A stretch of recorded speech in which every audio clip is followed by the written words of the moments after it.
Holy shit. I want you to prepare now. And I want you to understand the why behind what I'm talking about. This is not hype, hopium. This is an understanding of true macro microeconomics. And I want to break it down in simplistic form. And if you can make it through this whole video, on the back end, I'm going to share with you what I'm doing defensively and offensively. I'm going to open up the floodgates, show you exactly what I'm doing with true authenticity. And that's the key. This is the era of authenticity. But if you don't understand that your financial system is completely being rewired as you know it, then you have to wake up. Now, remember, this is my research. Do your own research. I'm only going to tell you what I'm doing. Make sure you always trust, but always verify. So I want to help you understand what the monetary system is and what it is not. How do you navigate through this? This is nothing new under the sun. So if you go back to 1907, before 1907, our money was attached to reality. Land, gold, silver, our labor was traded for real assets. But after 1907, there was a great collapse. And around 1907, there was tons of different currencies in the United States. We're going into stable coins. Everybody's going to have their own currency.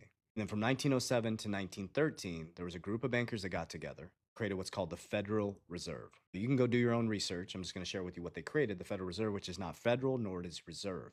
So they're not part of the government and they don't have reserves, but they were here to control the money supply and job markets. Now, their reasoning is because there was too much variance in everybody having different currencies. They wanted a centralized system. In 1913, they created Federal Reserve on December 23rd, 1913, when everybody was away for vacation on the holiday. So after 1913, the Federal Reserve took over. And after 1913, your labor went from income in real assets to monetization in debt. 1913 to 1920, we kicked off the 1920s. Margin was created and we went into the roaring 20s. Margin was where you could put in $1 and you can get 10 back, and people were putting that back in the markets and everybody was making so much money.